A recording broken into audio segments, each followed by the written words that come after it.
ایک گاؤں میں ایک بڑھیا رہتی تھی۔ اس کا ایک کامچور بیٹا تھا جو شیخی بگاڑنے میں بہت ماہر تھا۔ اس کو شیخ چلی کے نام سے پکارا جاتا تھا۔ بڑھیا محنت مزدوری کر کے اپنا اور اپنے بیٹے کا پیٹ بھرتی تھی۔ ایک دن بڑھیا بیمار ہو گئی۔ گھر میں کھانے کو کچھ نہ تھا۔ رات کو ماں اور بیٹا دونوں نے فاقہ کیا۔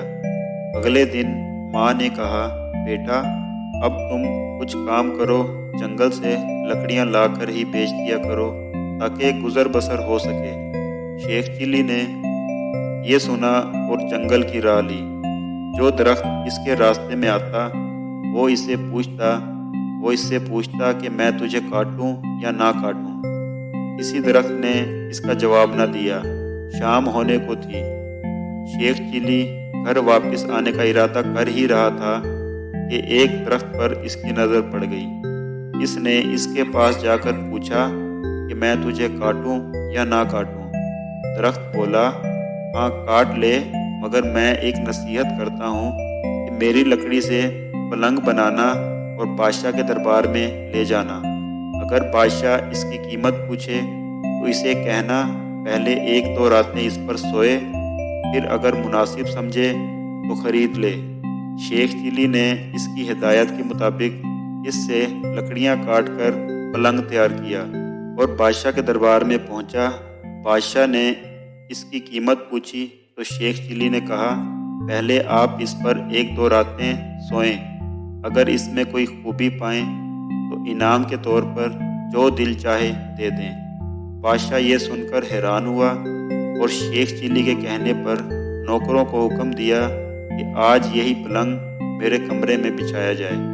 رات ہوئی، بادشاہ اسی پلنگ پر سویا تو آدھی رات کو پلنگ کا ایک پایا بولا کہ آج بادشاہ کی جان خطرے میں ہے، اور دوسرے نے کہا، وہ کیسے؟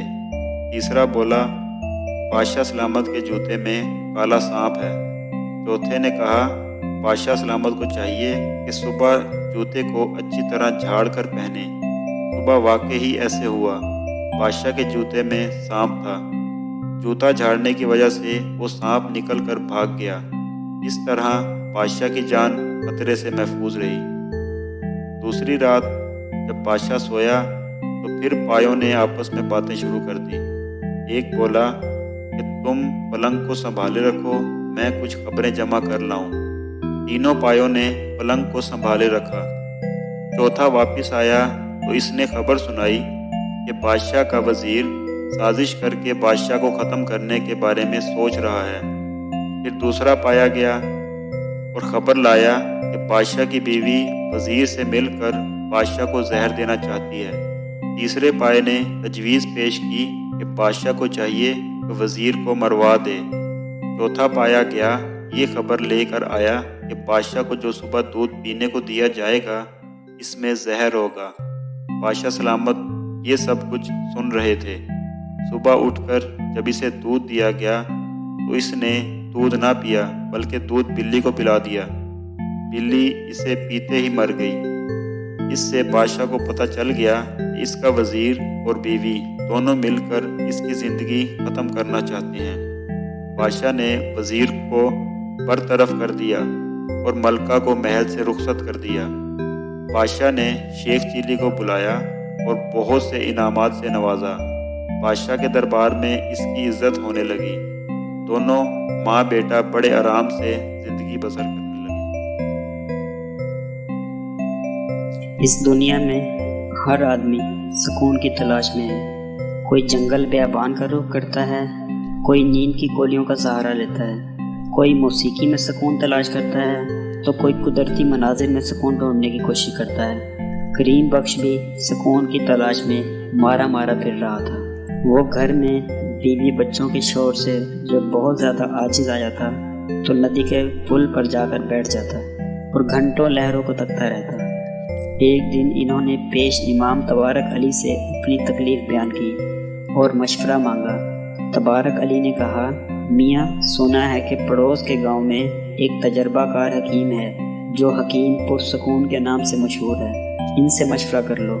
اگلے ہی دن کریم بخش اپنے گھوڑے پر سوار ہو کر حکیم صاحب کے مطلب پہنچ گئے۔ حکیم صاحب گاؤ تکیے سے ٹیک لگائے سکون سے خراٹے لے رہے تھے۔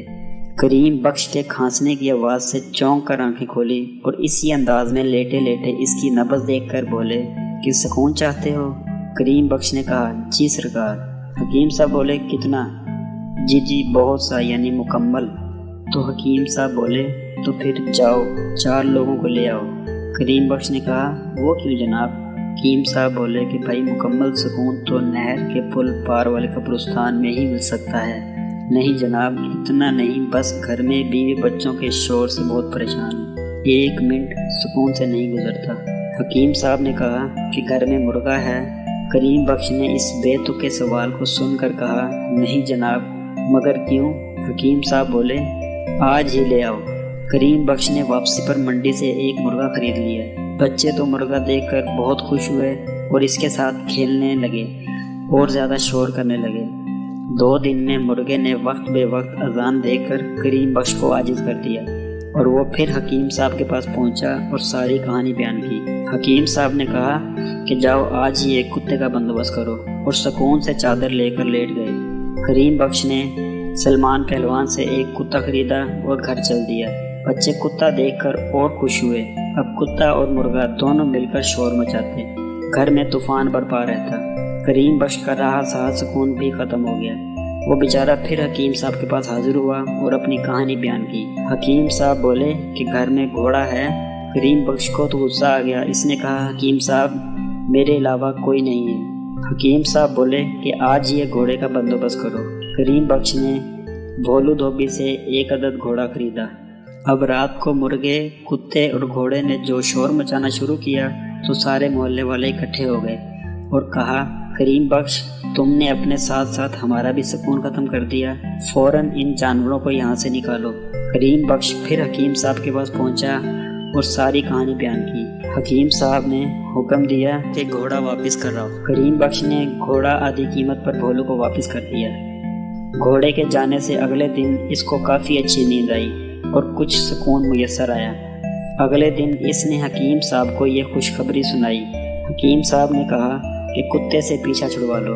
نہیں حکیم صاحب، بچے کتے سے مانوس ہو گئے ہیں، مجھے بھی کھیت پر اس کی موجودگی سے آرام رہتا ہے۔ حکیم صاحب بولے جو کہہ دیا کہ کتے سے پیچھا چھڑوا لو۔ کتے کے جانے کے بعد کریم بخش کو سناٹا سا محسوس ہونے لگا اور سکون کچھ زیادہ ہو گیا تھا۔ اس نے صورتحال حکیم صاحب کو جا کر سنائی۔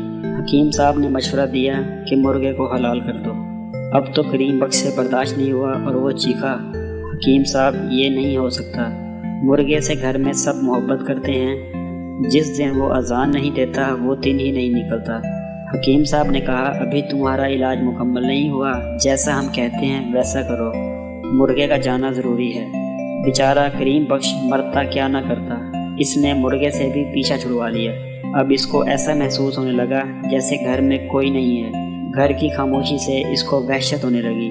اس نے سوچا کہ علاج تو مکمل ہو گیا ہے، آخری بار حکیم صاحب سے ملاقات کر لے۔ اس بار حکیم صاحب بہت تر و تازہ سفید شیروانی اور مخمل کی سیاہ ٹوپی سر پر سجائے ہوئے چاندنی پر بیٹھے ہوئے تھے۔ جب کریم بخش نے گھر کے پرسکون حالات سے آگاہ کیا تو حکیم صاحب نے مسکرا کر کہا اب تم آخری کام اور کر لو، وہ یہ ہے کہ بیوی کو بچوں کے ساتھ میکے بھیج دو، ان سے بھی پیچھا چھڑوا لو۔ یہ سن کر تو کریم بخش غصے کو برداشت نہ کر سکا۔ اس نے چیخ کر کہا حکیم صاحب اب تک آپ کے لحاظ میں نے کچھ نہیں بولا، اب آپ کے بے تکے مشوروں نے تو حد ہی کر دی۔ میں ہرگز اپنے بیوی بچوں کے بغیر نہیں رہ سکتا، سارا سکون اور خوشیاں انہی کے دم سے ہیں۔ اگر ایک دن کے لیے بیوی بچے چلے جاتے ہیں تو مجھے گھر کی خاموشی کاٹنے کو دوڑتی ہے۔ اب میرے گھر میں مکمل سکون ہے، اب میں آپ کے کسی مشورے پر عمل نہیں کروں گا۔ یہ سن کر حکیم صاحب نے کریم بخش کو اپنے قریب آنے کا اشارہ کیا، پھر اس کے سر پر شفقت سے ہاتھ پھیرا اور کہا کریم بخش میری یہ تمام باتیں تمہارے علاج کا حصہ تھیں، تمہیں اس حقیقت کا احساس ہی نہیں تھا کہ سکون انسان کے اندر ہوتا ہے۔ جو انسان اپنے اندر سکون تلاش کرتا ہے وہی زندگی میں کامیاب اور مطمئن رہتا ہے۔ جاؤ اب اپنے بچوں کے ساتھ سکون اور آرام سے زندگی بسر کرو۔